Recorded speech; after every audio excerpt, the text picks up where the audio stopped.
Hi, I'm Tracey L Fisher. Welcome to A Reentry Point of View. Today, we here with my good friend, Tracey L Gordon. Thank you for coming. Thank you for inviting me here. Tracey, tell everybody, what are you running for?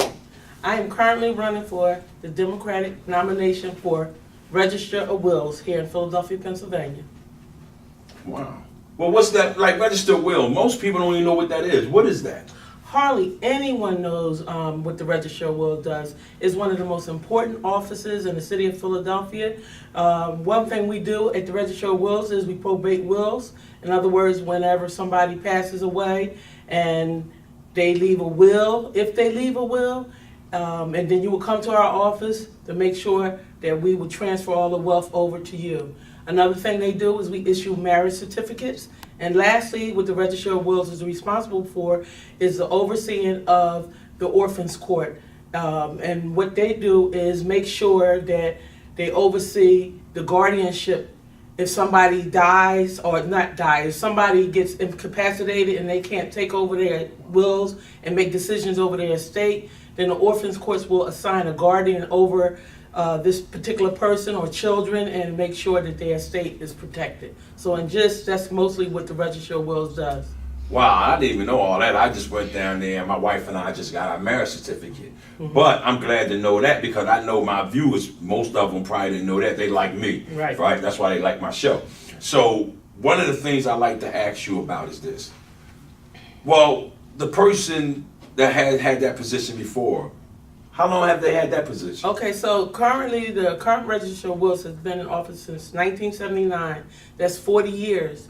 40 years of serving as a Register of Wills, and hardly anyone, and I would take an educated guess, 99% of the residents, taxpayers in the city of Philadelphia don't even know their office exists. Wow, unless something happens. Unless something happens, and that's a problem for me because I believe that that's one of the crucial times in your life when somebody dies and you have to come down there and take care of business at your most, vulnerable times. And I believe that one of the things I want to do once elected, and by the way, if I'm elected Register of Wills, I will be the first woman in the history of Philadelphia to hold that office. Now, many might say, why do I think I'm qualified? So a little bit about myself.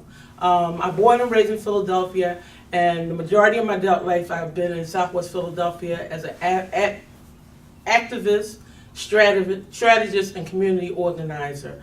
I have 4 adult children that I raised here, and mainly my position has always been when people know better, they do better. And what I see as a default in this particular office is people don't understand, they don't even know what this office offers us as taxpayers.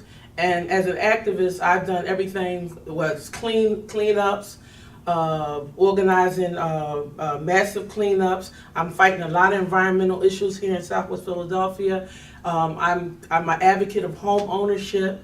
I'm an advocate of this quality of life issues that I believe that as taxpayers we deserve. So I decided to throw my hat in this ring because I just feel like we have a crisis here going on in the city. We understand this. We have a violence crisis, and I think that's what you are really an advocate of. But we also have what I consider violence against our actual ability to stay in this city with gentrification coming and understanding the importance of tangled titles. Now, a tangled title is when somebody passes on and they have some estate, house, or wealth, and they don't have a will.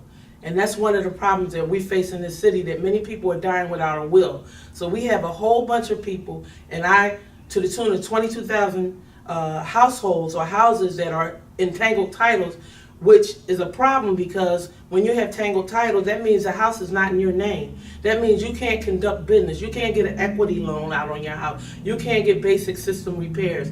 And I feel that the Register of Wills office has a responsibility to taxpayers and to vulnerable people that don't know the importance of having a will so you can make sure that you have a say to where your estate goes and how it transfers. When you don't do that, you leave your estate vulnerable to potential tax foreclosures and mortgage foreclosures.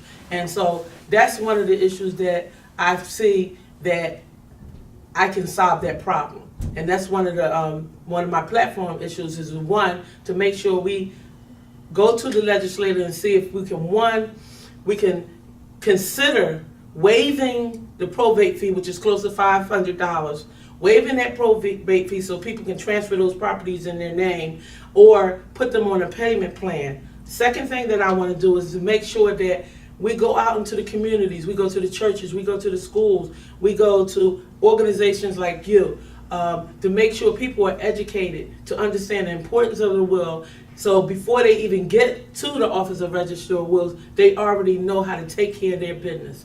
And lastly, what I wanted to do is make sure that orphans court and those guardians get background checks to make sure that they aren't going to put our vulnerable population in a position that they can steal their estate. And that's happening now. Wow. Now, that's information right there that hasn't been given to the urban community in 40 years. 40 plus years. And if we continue to elect that type of elected official, then it would possibly end up being 40 more years. And I'm saying that there is a responsibility of the city of Philadelphia to educate their community about what should happen in case you pass away and where your property should go. I tell you right now, I go around the city, all around the city, and all I see is empty lots and abandoned properties. And you know, once they get to that foreclosure, we can't afford to buy them. And they're being bought by developers, particularly a lot of developers coming from New York City. And that's how our communities are being gentrified. So when you look at an empty lot or when you look at an abandoned property, think about, was that in a tangled title? Did that family, was that family going through like bickering over who should own the property? So when you're bickering, maybe you're not paying those taxes, because whether you die or not, the taxes is going to be incurred on that property. And my position is that when this happens and when we don't take care of business, because a lot of folks believe that when they, if they do a will, that means they're signing over their death certificate. That's not true. That's not the case. You're going to die anyway. So why wouldn't you want your business handled and alleviated some of that pain and some of that just confusion on your family? You should make sure you have a will so you can decide. You can decide where your wealth transfers. Right. So as an elected official, one of your jobs would be to go throughout the community, not just the urban community, all communities, and do little seminars as far as educating people like you're doing today on what they should do so this won't occur to them. Is that correct? It's called taking care of business. And right now, as far as I'm concerned, that is the mismanagement portion of that offer. Because if you say our city has 22,000 tangled titles and growing, and what I mean by growing, that means that if you don't have a will and you're sitting in a property, you're in potential risk for being a tangled title, because you could walk out your door, trip, hit your head on the sidewalk, you're dead, you don't have a will, title's tangled. And so I'm saying that I believe that it is the responsibility of our city to make sure that information is disseminated down, particularly because my tax dollars pays the staff. Currently 69 people in their office, we pay their staff. So why wouldn't it be a component, an outreach component? And that's one of the things that I have mastered. Tracey Gordon has mastered making sure that, one, we advocate for the vulnerable and we advocate for the citizens of Philadelphia, and two, that you all get information. You all get information so you understand the importance of, and especially at this point where we see gentrifying is at a rapid pace.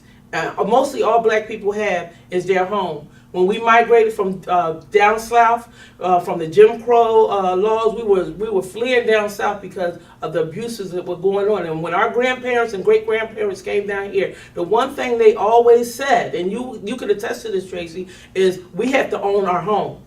Because there's nothing like having to not having somewhere to live. And if you see this current homeless population, hey, you may be one paycheck from being homeless. So if you own property, or if anybody in your family, your aunts, your uncles, your godmother, go to them and make sure they have a will. There are free clinics right now. Currently, you can go to Legal Aid and you can just ask, and they will help you even construct a simple will.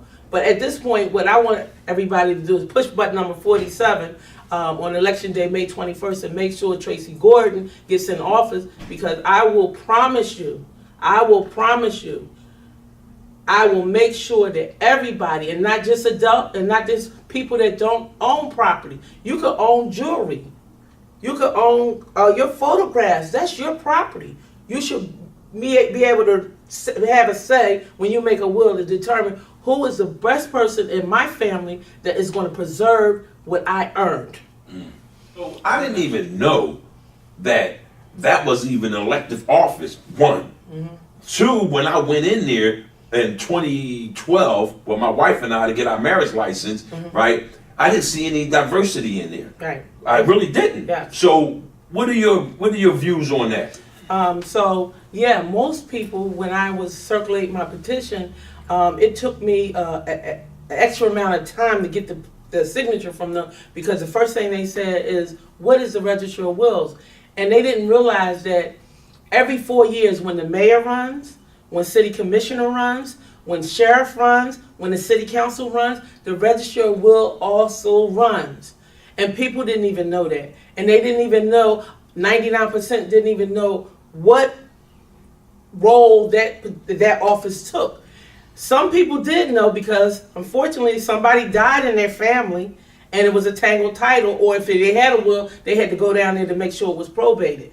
Second thing, as far as diversity, our city controller Reinhardt, she just put out a survey, and it was damning. It's almost no minority, 0% minorities in that office that is making $90,000 or more. And the percentage is under 20% of the other staff that's making within the average salary of $48,000. In other words, there is no diversity in that office. And when we have over 46% population of African Americans in this city, and you have an office that almost have a 0% representation of our city, that's a problem too. And that's the thing that I would like to address once I'm elected as your first woman elected ever in the city of Philadelphia in that office. And that's a problem. And that's a problem, as you see on this campaign trail, that is a problem throughout the city. Well, this is what I have learned through multiple campaigns. You really get to see how other individuals see things. When you talk to them, whether they agree with you or not, you still get to hear and see how they feel about the community. And it actually enhances you. Because now when you speak to other people, you know how to look at different sides of the conversation. And listening to you talk right now, you're educating me on an office that I didn't even pay attention to, other than when I had to go get my marriage license, and then I had to ask someone when I got to City Hall, what floor was that on, right? So what I'm saying to you is this. It's critical for someone like you to be in that office, only because of the rapid death that's taking place now in the urban community, and the mass of gentrification coming through, which Philadelphia has a plan called 2035 plan. And a lot of people is not very familiar with that. And that is really going to have entangled entitlements and titles and so forth like that. So let's say this is the next day after Tracey L Gordon has won. And you walk into City Hall. Now, you're in charge. Okay? What's the first thing you do? Okay, so I don't walk right in until after I take my oath, which will be in January. Because remember, this is the primary, so we're going to have a general election, and you're going to have to elect me too. No, I'm talking about the day after you win. What you do? Oh, so before that, and what I'm doing now, I've been sitting with lawyers, former judges, community leaders. I need a transition team.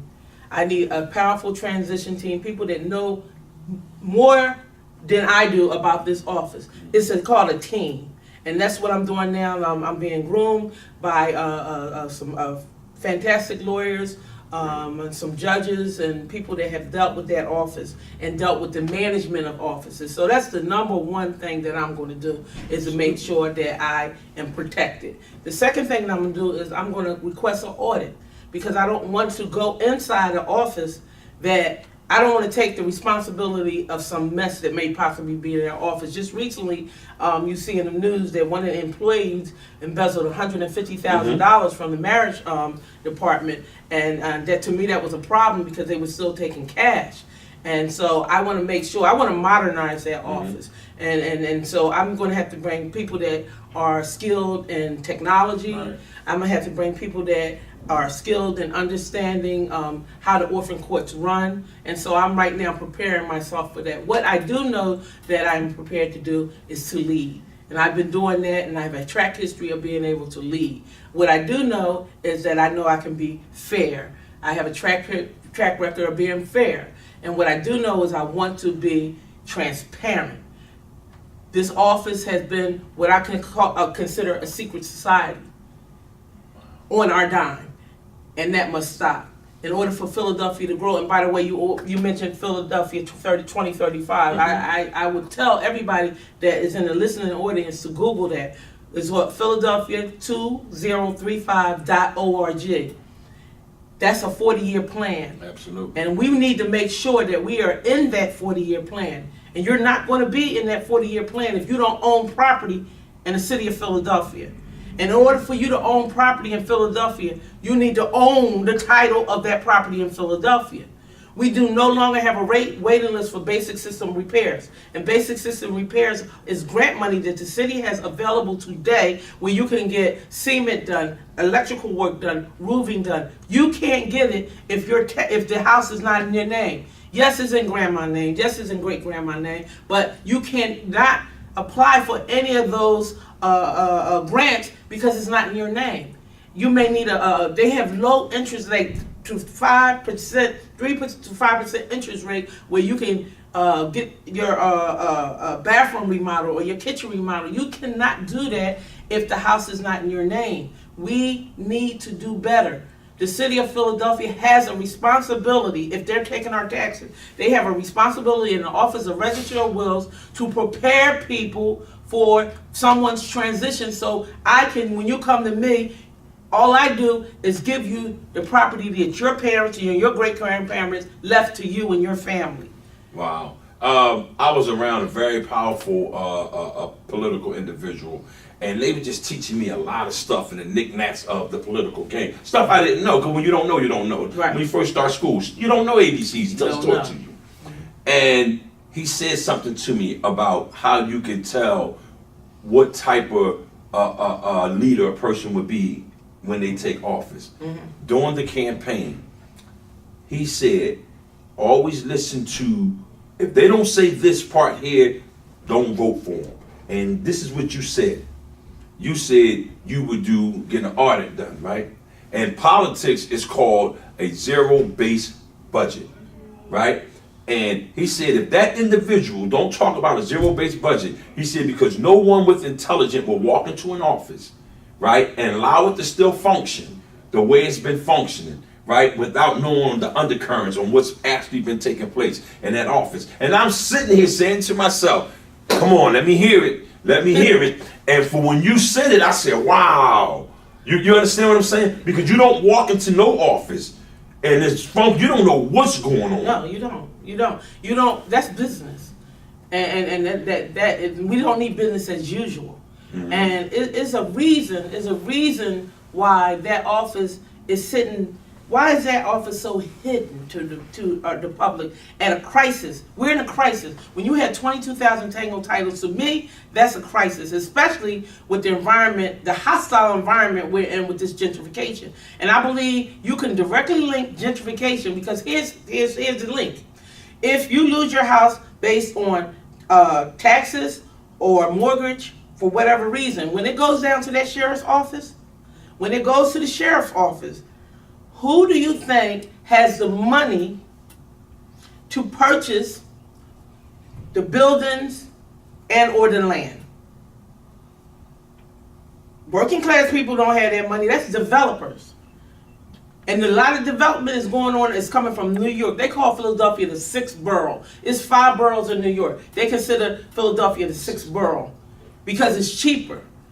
So now, Grandma Mary, who did days work for years and years to buy a property, we lose the property on a technicality, and that technicality is because it's a tangled title and the family can't get it together. So then they just let the property sit, don't pay any back taxes on it, and then it goes up for sheriff's sale, and then your family is out of a legacy and a home and wealth, and then it goes to the sheriff's sale, and then a developer buys it, and then all of a sudden that property that wasn't worth anything is now worth $350 and more $1,000. Look at South Philadelphia.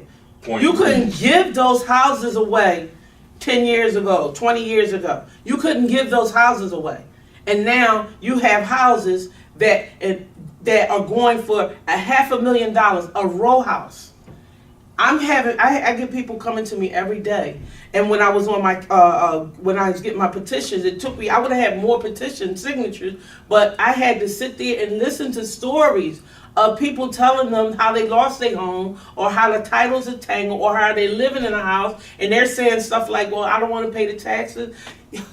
Listen, you have to pay the taxes, but you're at risk of possibly losing your family home and legacy because the home is not in your name. It has to be in your name. We have to do better. And that's why I'm running for this office of Register of Will. And that's why I'm going to be the first woman ever elected. And we're going to make this a smart office. It's going to be smarter. It's going to run faster. It's going to be more efficient. It's going to be more friendly. It's going to be more easily to navigate.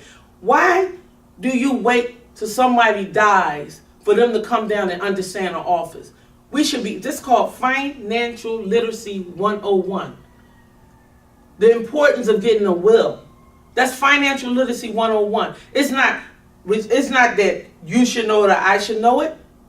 My kids know it now. My daughter knows it. My granddaughter, Yum, she's going to know it. Why should they get old? Wait till you get old to know it. When I'm going to prepare every Philadelphian who has assets and want their assets transferred to their family, I'm going to educate them before the crisis comes, before the sadness comes. I want you to be educated, financially educated, on the importance of salvaging and owning your property and transferring it down. If you don't have that education, you're at risk to losing a legacy that our forefathers, our grandparents fought for. That was the one thing. That was the one thing we always said, and that's the one thing that I learned from my great-grandmother, S.E. White. And her thing was, I have to own a property. I have to own it. My great-grandmother, she owned like 5 properties. She lost them because of the time. She died owning a property. She was one of the first mortgages from PSFS. She owned a property. And our family ended up having a property. A blood family had somewhere to live. And I want to make sure that every Philadelphian, we paying millions of dollars into an office that is a secret society. That must stop on May 21st. Now here's what I'd like for you to do. I'd like for you to tell everybody your button number and everything, but also tell them how they can get in touch with you to help volunteer with you, knock on doors and stuff like that. We have a few minutes to close out. Okay, so this is a grassroots campaign. My name is Tracey Gordon. I picked the first position under Register of Wills. So you'll see my name first. Don't worry about the other 2 names. My button number is number 47. I'm on Facebook under Tracey Gordon, Tracey Gordon, Gordon. I'm on Instagram at Southwest_Tracey. Don't forget the E in my name. I have an office. You can contact me at 267-235-0091. We need people to make phone calls. I need people, you can email me at MsTraceyGordon@gmail.com. MsTraceyGordon@gmail.com. This is how I'm going to win. I need people to email. I need people to share my posts. I need people to talk about the Registry of Wills and talk about pushing button number 47 so we can make history here in the city of brotherly love and sisterly affection, Philadelphia, PA. Push button number 47. I want you to elect the first woman to be Registrar of Wills. I want you to elect me because I want their office transparent. I want their office modernized. And most of all, I want their office to serve Philadelphians. Wow, and I appreciate that very much, Tracey. I want to thank you for coming. This is Tracey L Fisher, a re-entry point of view.